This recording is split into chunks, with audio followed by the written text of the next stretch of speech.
Have you ever felt true fear? Not the kind you get from a scary movie. I'm talking about real, gut-wrenching terror, the kind that freezes you in place. Imagine standing there watching something massive, something powerful, come apart right before your eyes. A bridge twisting like a ribbon, a building crumbling into dust. But sometimes, a camera is there, an unblinking eye recording it all. It doesn't flinch, it doesn't look away. It captures the horrifying truth of the moment. These recordings are more than just videos, they are warnings, they are lessons paid for at the highest price. We are going to look at 10 of these moments, 10 catastrophic fails caught on camera. Each one is a story of engineering pushed too far, of warnings ignored, of nature fighting back. This journey will take us to the edge of disaster. We will see the exact moment when everything went wrong. Let's begin. Our countdown begins on the calm waters of the Mediterranean Sea. The date is January 13, 2012. The Costa Concordia is a giant cruise ship, a floating city of luxury and fun. It carried over 4,000 souls, passengers and crew. People were eating dinner, enjoying shows, living a dream vacation, but the ship's captain decided to do something risky. He steered the massive vessel too close to the island of Giglio. He wanted to perform a salute, a maneuver to show off the ship to the people on shore.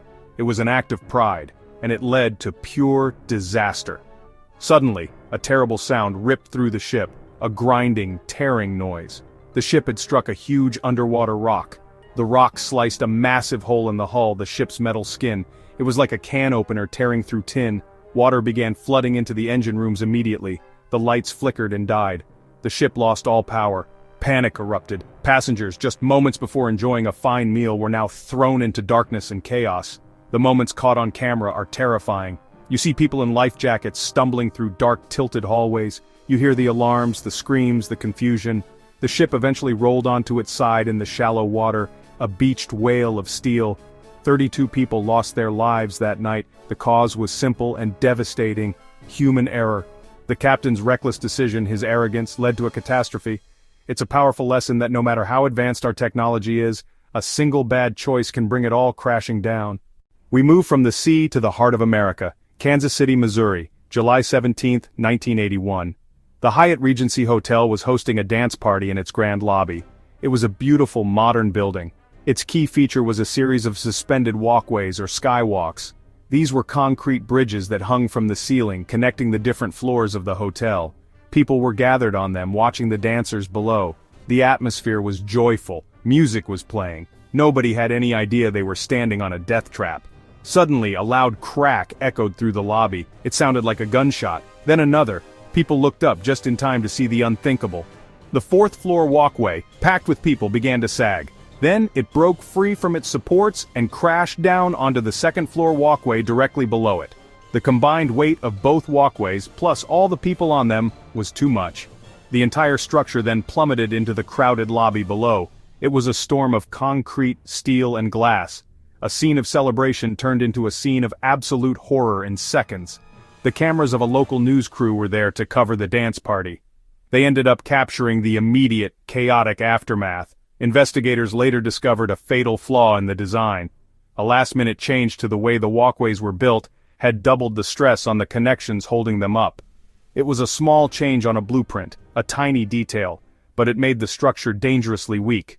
Now we look to the skies, to the dream of space travel. January 28, 1986. The Space Shuttle Challenger stood on the launch pad. It was a special mission. A teacher, Krista McAuliffe, was on board.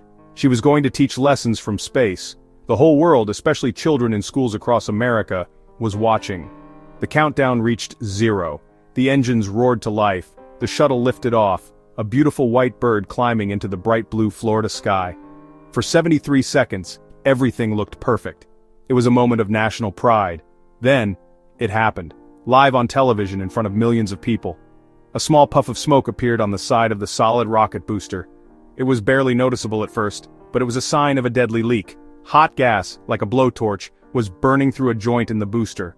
It burned through a support holding the booster to the giant orange external fuel tank. The booster broke loose. It slammed into the tank, which was filled with highly explosive liquid hydrogen and oxygen. The tank ruptured. A massive fireball erupted in the sky. The cameras kept rolling. They showed the shuttle being consumed by a cloud of fire and smoke. It was not an explosion in the traditional sense. The shuttle was torn apart by extreme aerodynamic forces. On the ground, cheers turned to silence, then to screams of horror. The live TV announcers were speechless, struggling to understand what they were seeing. It was a national trauma, broadcast live. The cause was traced to a tiny rubber seal called an O-ring. These rings were meant to seal the joints in the rocket boosters, but the weather that day was too cold. The cold made the rubber stiff, and it failed to seal the joint properly. Engineers had warned that launching in such cold weather was dangerous, but their warnings were ignored. The 7 astronauts, including the teacher Krista McAuliffe, were lost.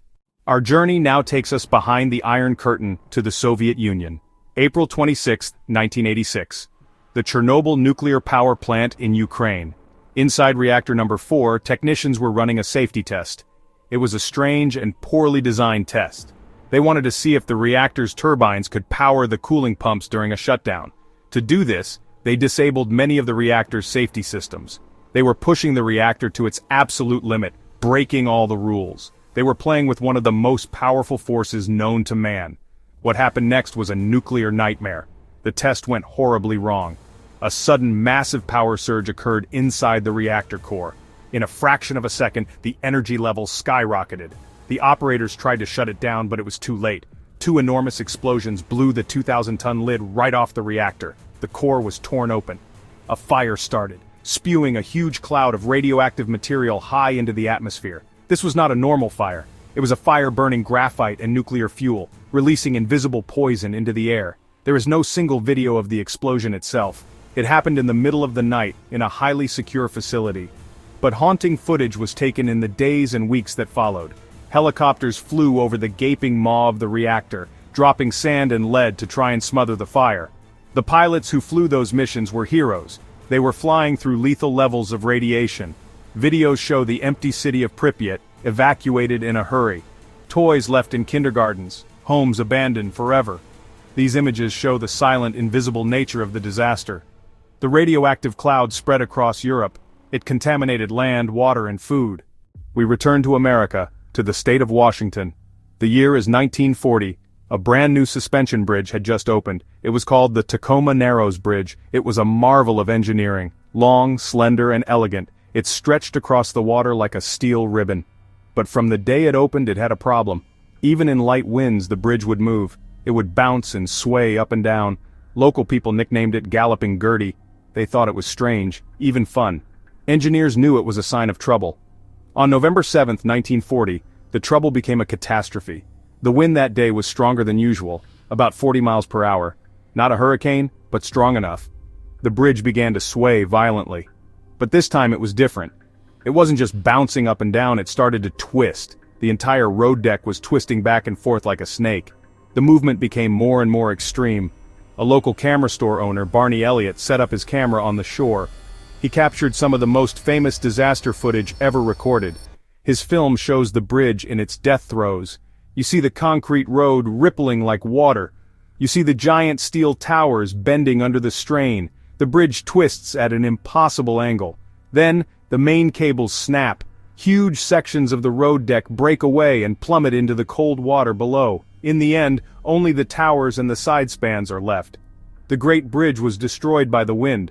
Miraculously, only one life was lost, a dog that was left in a car on the bridge. But the collapse shook the world of engineering to its core. The engineers had built a bridge that was strong enough to hold weight, but they hadn't understood aerodynamics. We now travel to West Germany, to the Ramstein Air Base, August 28, 1988. A huge crowd of over 300,000 people had gathered for the Flugtag 88 air show. It was a day of excitement. People came to see incredible displays of flying skill. The highlight of the show was the Frecce Tricolori, the Italian Air Force's aerobatic team. They were famous for their daring and precise formations. They were about to perform their signature maneuver, the pierced heart. It was a move they had performed many times before. The maneuver involved 10 jets. 4 jets would fly in one direction, and 5 would fly in another, creating 2 sides of a heart shape in the sky with their smoke trails. The 10th jet, the soloist, was supposed to fly straight through the middle, piercing the heart. But something went terribly wrong. The soloist jet came in too fast, and at the wrong angle. At the crossover point, right in front of the crowd, the soloist collided with 2 other jets in the formation. It was a mid-air impact at hundreds of miles per hour. The collision was captured by dozens of cameras in the crowd. The footage is pure chaos and horror. You see the jets impact and explode in a ball of fire. One of the wrecked planes, engulfed in flames, cartwheeled out of the sky. It flew directly towards the spectators and crashed into the crowd. The burning jet fuel exploded, creating a massive fireball that swept through the audience. The day of fun turned into a battlefield of fire, smoke, and screaming. It was a massacre from the sky. Our countdown takes us back in time to the age of the great airships. May 6, 1937, Lakehurst, New Jersey. The German passenger airship, the Hindenburg, was arriving from Germany. It was the largest aircraft ever built, a giant silver Zeppelin. It represented the future of luxury air travel. It was a symbol of German engineering pride. A crowd of people and news reporters had gathered to watch it land. As the mighty airship floated towards its mooring mast, everything seemed normal. It was a routine landing after a smooth transatlantic flight. Suddenly, a small flame appeared on the top of the airship near the tail. The Hindenburg was filled with millions of cubic feet of hydrogen gas. Hydrogen is extremely flammable. The small flame instantly ignited the gas. In a matter of seconds, the entire airship was engulfed in a raging inferno. The giant structure, once a symbol of grace and power, became a falling ball of fire. The fabric skin burned away, revealing the ship's burning metal skeleton against the sky. It crashed to the ground in just 34 seconds. The disaster was famously caught on camera and, more memorably, on a radio broadcast. The emotional radio report by Herbert Morrison is legendary. "Oh, the humanity!" he cried, his voice breaking with shock and horror as he watched the tragedy unfold. The newsreel footage is just as powerful. It shows the ship being consumed by flames, a horrifying and surreal sight. You can see people jumping from the burning wreckage, desperately trying to escape. The speed of the destruction is what's most shocking, a magnificent machine, gone in half a minute. We have witnessed 10 moments of absolute catastrophe. From the cold depths of the sea to the vastness of space. We've seen bridges twist and fall, buildings crumble, and machines of fire and steel turn against their creators. These videos are hard to watch. They show us fear, chaos, and loss. But they are more than just recordings of tragedy. They are our teachers. They are lessons forged in fire, paid for with human lives.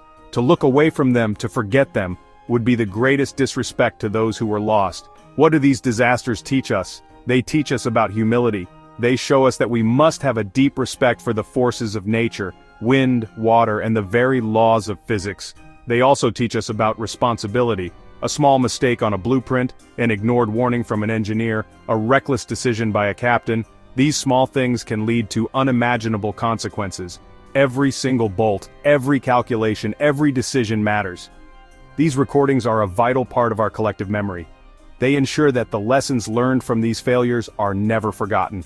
So as we finish this countdown, let's not remember just the fire and the destruction. Let's remember the courage of the rescuers. Let's remember the lives that were changed forever. And most of all, let's carry the lessons forward. We must continue to push the boundaries of science and engineering, but we must do so with caution, with wisdom, and with a deep understanding of what can happen when we fail. Because in the wild and in the world of our own making, survival depends on learning from our mistakes. That is the ultimate test.